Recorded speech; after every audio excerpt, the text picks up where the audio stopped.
इससे पहले कि हम जाने कि इस स्थायी बंदोबस्त में, जिसको लॉर्ड कॉर्नवालिस ने बड़ी अपेक्षाओं के साथ लागू किया था, इसके उद्देश्य क्या थे। उद्देश्यों की बात करें तो हमने पूर्व में ही कुछ बातें स्पष्ट कर दी हैं कि आखिर इसके उद्देश्य क्या हो सकते हैं, खासकर इस स्तंभरारी या आप इसको स्थायी बंदोबस्त कुछ भी व्यवस्था कहें, यह इसके मुख्य उद्देश्य क्या थे। इसे हम स्तंभरारी व्यवस्था भी कहते हैं। इसे लागू करने का सबसे पहला उद्देश्य था कि पूर्व में जो समस्याएं देखी गई, चाहे वो वॉरेन हेस्टिंग्स के समय की हों, 5 वर्षीय, 1 वर्षीय, या वॉरेन हेस्टिंग्स और कॉर्नवालिस के बीच के जो 10 वर्ष थे सन 84 से 93 के, उस समय सन 1784 से 1793 तक के काल में इस समय जो दिक्कतें देखी गई, इन दिक्कतों का निराकरण शायद इस स्थायी बंदोबस्त हो जाएगा, ऐसा माना गया। तो समाधान के रूप में स्थायी बंदोबस्त को लागू किया गया। तो पहला उद्देश्य तो यही है कि अपने अनुभवों के आधार पर अंग्रेजों ने भूमि व्यवस्था में, भूमि कर संचयन की व्यवस्था में कुछ सुधार की कोशिश की, जिसे हम स्थायी बंदोबस्त कहते हैं। 1770 आते आते बार बार अकाल होने लगा था, और अकाल ही नहीं हो रहा था बल्कि उत्पादन भी कई बार गिरा। 1757 में तो अंग्रेज आए और 1770 यानी मात्र 13-14 वर्षों में उनके अनुभव कुछ कड़वे रहे, और उन्होंने देखा था कि अकाल पड़ रहा है बार बार, साथ ही कृषि उत्पादन में गिरावट आ रही है, अर्थव्यवस्था में भी बड़ा संकट आने लगा। किस तरह का संकट? जैसा मैंने बताया कि खर्चे बढ़ गए और आय कम होती गई, अधिकारियों की तैनाती बहुत हो गई, लेकिन उसके साथ वह कमाई नहीं हो रही थी। तो ये सब दिक्कतों को देखते हुए कुछ नए उद्देश्यों के साथ स्थायी बंदोबस्त की व्यवस्था की गई।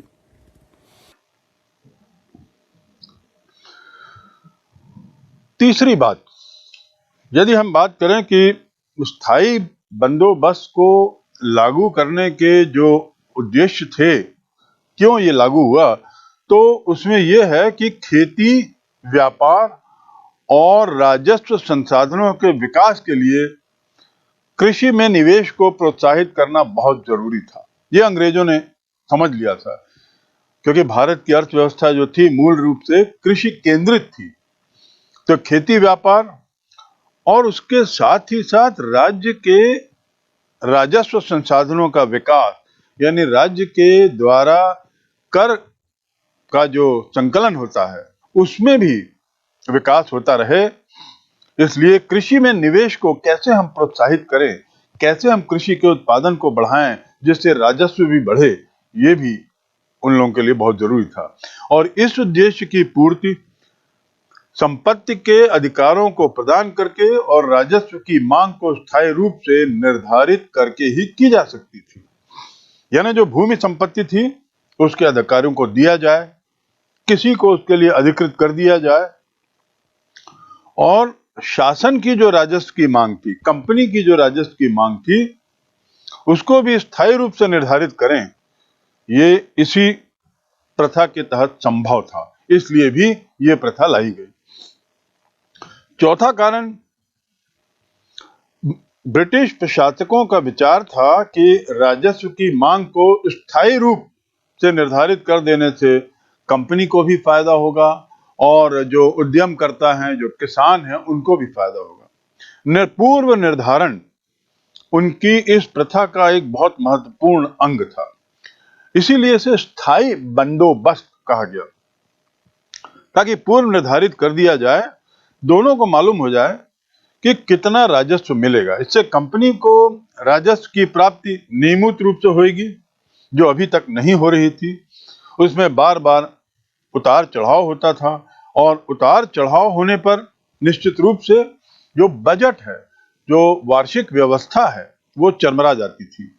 तो ऐसा ना हो, इसलिए कंपनी ने ये बंदोबस्त की प्रथा लागू करने का निश्चय किया और उससे राजस्व की प्राप्ति नियमित रूप से होने लगी और उद्यमकर्ता को भी यानी किसान को भी बहुत फायदा हुआ। फायदा इस दृष्टि से कि पूंजी निवेश से उसे मालूम था एक लाभ मिलेगा, निश्चित लाभ उसको मिलेगा और निश्चित रूप से उसको एक निर्धारित कर देना पड़ेगा, ये तो तय था। लेकिन राज्य अपनी मांग में वृद्धि करके उनकी लाभ की राशि पर अधिकार नहीं कर सकेगा, ये एक बहुत बड़ा बिंदु था। अर्थात एक बार वर्ष के पूर्व में कर निर्धारण हो गया तो उसके पश्चात किसान अपने उत्पादकता को और यदि बढ़ाता है तो बढ़े हुए उत्पादकता पर उसे कर नहीं देना होगा। तो इस प्रकार किसान इस बात के लिए प्रेरित रहता था सदैव कि वह राज्य में के द्वारा कर निर्धारण के बाद लाभ की राशि ज्यादा से ज्यादा बनाए, क्योंकि उस पर कंपनी का कोई अधिकार नहीं रहेगा। पांचवा उद्देश्य, इस बंदोबस्त द्वारा जो अधिकारी थे, अंग्रेजी शासन था, वे लोग चाहते थे कि छोटे किसान और धनी भूस्वामी, छोटे किसानों की संख्या बहुत बड़ी थी, मूलतः भारत के अधिकतर लोग छोटे किसान ही थे, और जो धनी भूस्वामी हुए तो ये ऐसा वर्ग होगा जो सतत रूप से अंग्रेजों के प्रति एक तरीके से उनका झुकाव रहेगा। और इस प्रकार इस बंदोबस्त द्वारा अधिकारी छोटे किसानों और भूस्वामियों के लिए एक ऐसे वर्ग का विकास करना चाहते थे जिसके पास कृषि सुधार के लिए पूंजी भी हो और उद्यम भी हो। पूंजी कहां से होगी कृषि सुधार के लिए? क्योंकि किसान को एक निर्धारित कर देना था, उसके बाद अतिरिक्त पैदावार में उसे कोई अतिरिक्त कर नहीं देना था, तो यह पूंजी उसकी बनती थी। और उद्यम भी किसान अब ज्यादा लगा सकता था, उत्साहित होता। तो इस प्रकार इनका एक प्रयास था कि ये किसान लोग, जमींदार लोग कृषि सुधार के लिए ज्यादा से ज्यादा सामने आए, ये इसका एक और उद्देश्य था।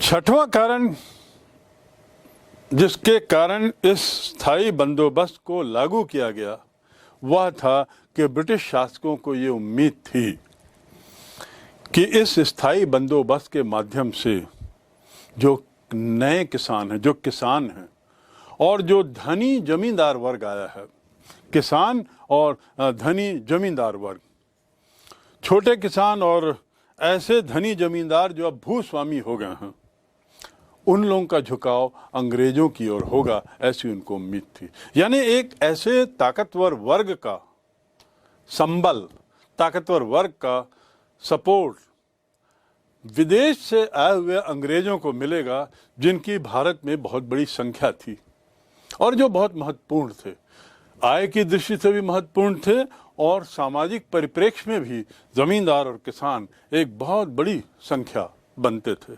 तो अंग्रेजों को उम्मीद थी कि इस स्थायी बंदोबस्त की व्यवस्था से उनके संरक्षण और प्रोत्साहन के कारण छोटे किसान और धनी जो जमींदार जो सामने आए हैं, जिनका अभी अभी उदय हो रहा है, उनकी स्वामी भक्ति समय पड़ने पर हमें काम आएगी। और वास्तव में हुआ भी ऐसा। बाद में जो विद्रोह हुए, चाहे वो 1857 के गदर ही क्यों न हो, वहाँ पर यही जमींदार थे, अंग्रेज़ों के द्वारा पाले गए, पोसे गए, जिनमें से बहुत सारे जमींदारों ने विद्रोह में भाग नहीं लिया अंग्रेज़ों के खिलाफ। स्थायी बंदोबस्त की शर्तें क्या थीं? जब जमींदार और अंग्रेज के बीच में समझौता होता था, अनुबंध होता था, तो किस तरह का रहता था? पहली बात तो ये जान लें कि इस पूरे अनुबंध में किसान कहीं पर भी नहीं था। ये अनुबंध अंग्रेज शासन यानी कंपनी एक ओर और जमींदार दूसरी ओर, यानी जमींदार यानी कौन? जिसने सबसे ज़्यादा बोली लगाकर, राजस्व देने की बोली लगाकर उस जमीन पर अपना स्वामित्व पाया है। इन दोनों के बीच का ये अनुबंध था। तो इसमें ये व्यवस्था थी कि बंगाल के राजाओं और तालुकदारों के साथ ये अनुबंध होगा। इसमें भू स्वामित्व उन तालुकदारों का या जमींदारों का होगा जिन्होंने बोली लगाई है, और साथ ही साथ उन्हें पैतृक अधिकार भी होगा। यानी एक तालुकदार ने यदि जमीन ले ली है, एक जमींदार ने यदि जमीन का स्वामित्व पा लिया है, और यदि वह जमीन का राजस्व पूर्व निर्धारित समय और रकम के अनुसार शासन को दे रहा है, तो पीढ़ी दर पीढ़ी वह जमीन उस जमींदार की बनी रहेगी, उस पर उसका अधिकार रहेगा, उसको बेचने और खरीदने का भी अधिकार रहेगा। यानी कुल मिलाकर जमींदार का पूर्ण अधिकार उस पर रहेगा। इसकी पांचवी शर्त थी कि इस स्थायी बंदोबस्त के अंतर्गत सरकार और किसानों के बीच किसी तरह का प्रत्यक्ष संपर्क नहीं रहेगा। जैसा मैंने पूर्व में ही कहा कि ये जो अनुबंध होता था वो मूल रूप से सरकार और जमींदारों के बीच में होता था, किसान कहीं नहीं। तो यह बिंदु बहुत महत्वपूर्ण है आपको समझने के लिए कि किसानों से कोई प्रत्यक्ष संबंध नहीं होता था। सरकार भी ये एक तरीके से वादा करती थी कि किसानों और जमींदारों के बीच किसी भी तरह की स्थिति उत्पन्न होने पर सरकार उसमें दखल नहीं करेगी। वह मामले किसानों और सरकार के बीच न होकर के किसानों और जमींदारों के बीच के ही मामले माने जाएंगे। तो इस प्रकार जो स्थायी बंदोबस्त की शर्तें हैं, उन शर्तों में ये बड़ा स्पष्ट था कि किसान उन अनुबंध में कहीं भी नहीं रहेगा, और सरकार भी किसान और जमींदारों के बीच में के पारस्परिक संबंधों में किसी भी तरह का हस्तक्षेप नहीं करेगी।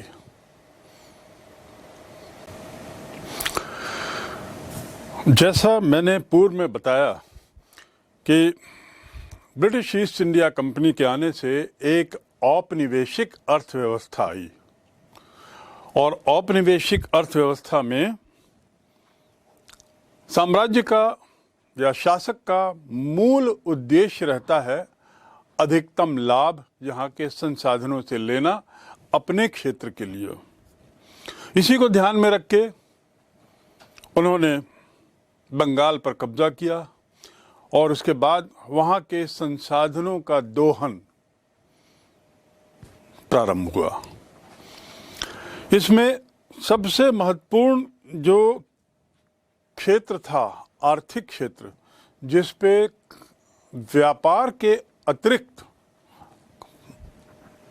आय बढ़ाई जा सकती थी, वह था करादी, राजस्व, जिस पे हमने चर्चा की कि स्थायी बंदोबस्त की व्यवस्था अंग्रेजों ने की, जिसका मूल उद्देश्य था अधिकतम राजस्व कर लेना।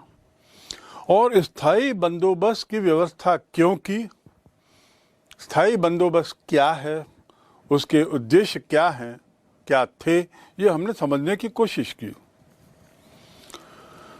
मैं इस बात को इसलिए दोहरा रहा हूं कि निश्चित रूप से इसका उद्देश्य अधिकतम लाभांश, अधिकतम आय, यह तो अंग्रेजों का रहा होगा, और इस उद्देश्य से यह व्यवस्था, स्थायी बंदोबस्त जिसे हम कहते हैं, वह लागू की गई।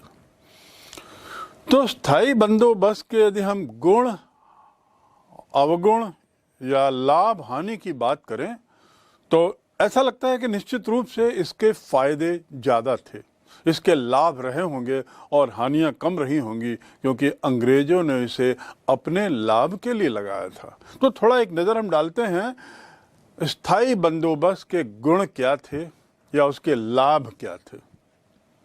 सर्वप्रथम कि प्रतिवर्ष जो लगान लगाना पड़ता था, लगान तय करना पड़ता था, जो वर्ष दर वर्ष करने की जो झंझट थी, वह काफ़ी बड़ी थी। अधिकारियों को, जमींदारों को हर क्षेत्र का लगान तय करना होता था, और उसकी सूचना देनी होती थी, उसका पूरा पट्टा बनाना पड़ता था। एक बड़ी लंबी प्रक्रिया होती है लगान तय करना, और वो भी उस काल में जब संचार माध्यम ऐसे नहीं थे जैसे आज हैं। तो इसलिए एक बहुत बड़ी झंझट थी कि लगान को वर्ष दर वर्ष इसको तय करो, तो बहुत बड़ी इससे मुक्ति मिल गई। इस झंझट से बहुत बड़ी मुक्ति मिली वर्ष दर वर्ष लगान तय करने में। दूसरा जो हुआ वह था कि जैसा हमने बताया कि लगान वर्ष के प्रारंभ में तय कर ली जाती थी और कई वर्षों के लिए तय की गई। तो इससे एक बहुत बड़ा फायदा तो ये हुआ कि झंझटों से मुक्त हुए। दूसरा बहुत बड़ा फायदा ये हुआ कि सरकार पूर्वानुमान कर सकती थी कि अगले वर्ष का राजस्व कोष में कितनी आय होगी। यानी सभी जगह से आंकड़े आने के बाद सभी जमींदारों से, सभी अमलदारों से ये आंकड़े जब एकत्रित किए जाते थे और उसके गणना उससे जब निष्कर्ष निकाला जाता था तो स्पष्ट हो जाता था कि इस वर्ष इतना कलेक्शन होगा। और यदि हमें पहले से ही अंदाज है कितना हमारे पास आय होगी राजस्व से, तो हम अपनी योजनाओं को समुचित रूप दे सकते हैं। तो ये एक बहुत बड़ा फायदा इस स्थायी बंदोबस्त व्यवस्था में था कि योजनाओं को पहले से ही अब अमली जामा पहनाया जा सकता था, क्योंकि इसमें आय निश्चित हो गई थी या आय की जानकारी निश्चित हो गई थी कि इतनी आय यहाँ से आनी है। तीसरा जो इसका फायदा था कि लगान व्यवस्था के लिए राजा या दरबारी तो नहीं जाते थे। इतने बड़े साम्राज्य में राजस्व कर कलेक्शन के लिए, उसकी वसूली के लिए जमींदार जिम्मेदार थे और जमींदार यह कार्य अपने अधिकारियों के मातहत करते थे, जिन्हें अमल कहते थे। आपको याद होगा मैंने बताया था अमल। तो ये अमलदार जो थे वे जाके लगान दर तय करते थे, लगान की वसूली करते थे। अब इस स्थायी बंदोबस्त व्यवस्था से लगान वसूली और उसके कलेक्शन के जो लगातार जो प्रक्रिया थी उससे राहत मिली। इन अमलदारों को उससे मुक्ति मिल गई। लगातार अदर पूरे वर्ष यही कार्य चलता रहता था। अब उनसे उनको मुक्ति मिली और इससे क्या हुआ, इससे प्रशासनिक व्यवस्था जो है बड़ी चुस्त हो गई, क्योंकि ये व्यर्थ का एक काम था और इसमें काफ़ी ताकत झोंकनी पड़ती थी, क्योंकि आखिर राजस्व की आय ही तो मुख्य आय थी। तो ये सुनिश्चित करने के लिए कि आय हमारी बनी रहे, सरकारी मशीनरी की काफ़ी बड़ी फौज उसमें लगा दी जाती थी। अब जब ये सुनिश्चित हो गया स्थायी बंदोबस्त के माध्यम से कि आय के यहाँ से इस भूमि से कितना कर आएगा और अगले वर्ष कितना आएगा, उसके अगले वर्ष कितना आएगा, ये यदि पहले से तय हो गया तो ये जो फालतू के जो काम थे इससे बच गए और इससे प्रशासनिक कार्य कुशलता में निश्चित रूप से बहुत सुधार आया। चौथा जो बहुत बड़ा फायदा इससे हुआ कि पूर्व निर्धारित राजस्व भुगतान, यदि रैयत को ये मालूम है कि इतना मुझे भुगतान देना है, इतना मुझे कर देना है, तो उसके बाद वह निश्चिंत है कि इतने कर के बाद अब मैं अपना यदि उत्पादन बढ़ा दूं कुछ अतिरिक्त प्रयास से, तो उस उत्पादन में मुझे किसी तरह का कर नहीं देना पड़ेगा। तो चौथा बहुत बड़ा बिंदु, बहुत बड़ा लाभ, कम से कम कागज में ये स्पष्ट था कि किसानों को, जमींदारों को उत्पादन में वृद्धि की प्रेरणा मिली, उनको उसमें उनकी रुचि बढ़ी और निश्चित रूप से इसका परिणाम क्या हुआ कि उत्पादन भी बढ़ा। ये प्रारंभिक वर्षों के जो आंकड़े हैं इससे बड़ा स्पष्ट होता है कि किसानों ने, रैयत ने अतिरिक्त मेहनत की। कारण बिल्कुल यही है कि उनको अब ये मालूम था कि हमको इतनी रकम अगले वर्ष राजस्व के रूप में देनी है इतने उत्पादन पर, और इसके बाद के अतिरिक्त उत्पादन पर किसी अतिरिक्त कर देने की जरूरत नहीं है। और यह कर कई वर्षों तक, 10 वर्षों तक के लिए या 5 वर्षों तक के लिए तय है। तो ये एक बहुत बड़ा इसका गुण था, लाभ था। पांचवा और अंतिम जो हम लाभ अंग्रेजों की दृष्टि से मान सकते हैं वह था कि ये जो जमींदार थे, जमींदार वर्ग, जो इस स्थायी बंदोबस्त की व्यवस्था से जिसका एक तरीके से विकास हुआ, जन्म हुआ, ताकत आई, ये जमींदार ब्रिटिश व्यवस्था के एक बड़े शक्तिशाली समर्थक के रूप में सामने आए। ये उनके कट्टर समर्थक बन गए, क्योंकि अपने औचित्य, अपने अस्तित्व के लिए वे अंग्रेजों के प्रति ऋणी थे। जमींदार वर्ग जो सामने आया और जो ताकतवर बना, उसका श्रेय अंग्रेजों को था। तो उस हद तक ये जमींदार लोग, जो एक नया वर्ग था, वे अंग्रेजों के बड़े कट्टर समर्थक रहे, उनके लिए एक तरीके से ताकत रहे। अंग्रेज, जिसका मैंने पूर्व में जिक्र किया है, कितनी दूर से वे भारत आए थे और कितनी संख्या में आ सकते हैं, वो तो क्रमशः धीरे धीरे उनकी संख्या बढ़ी होगी। पर उस काल में 1757 में प्लासी के बाद जब उन्होंने बंगाल को आधिकारिक रूप से ग्रहण किया, तो थोड़े और ज़्यादा लोग प्रशासन के कार्य से आए। अभी तक तो व्यापारी ही आते थे 1757 के पहले, लेकिन अब प्रशासन के कार्य के लिए भी अंग्रेजों का आना बढ़ा। तो पर यह बहुत क्रमशः हुआ। तो ऐसी स्थिति में बहुत ज़रूरी था कि उनके पास भारत में, एक विदेशी भूमि में, वह भी जो इंग्लैंड से इतना दूर है, वहाँ उनके कुछ एक समर्थक, एक अच्छा तगड़ा समर्थक वर्ग रहे, कट्टर समर्थक वर्ग रहे। और यदि वह समर्थक वर्ग जमींदारों जैसा शक्तिशाली वर्ग है, धनी है, धनाढ्य है और संपन्न है, विलासिता में है, तो ऐसे वर्ग के समर्थन के लिए निश्चित रूप से अंग्रेज देखते रहे होंगे। ये एक बहुत बड़ा फ़ायदा उससे था। इसके साथ एक फ़ायदा और था, और वो फ़ायदा था कि जहाँ जमींदार एक शक्ति स्तंभ के रूप में थे अंग्रेज़ों के लिए, वहीं अंग्रेज़ों के लिए वो ढाल भी थे। ढाल का अर्थ क्या हुआ?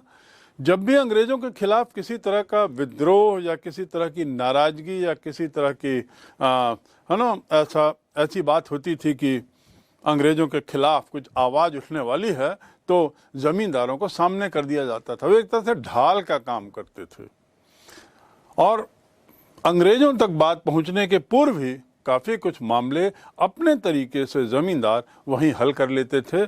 किसानों के या जो तबका उनके मातहत उनकी भूमि में रहता था, उसको वो शांत कर देते थे। तो इस प्रकार इसके दोनों फायदे थे, शक्ति स्तंभ भी और उसके साथ ही साथ ढाल, एक विरोधी आंदोलन के प्रतिरोधक, किसी भी तरह के विद्रोही आंदोलन के प्रतिरोधक के रूप में भी ये जमींदार बड़े काम आए, जिनका जन्म इस स्थायी बंदोबस्त व्यवस्था से हुआ।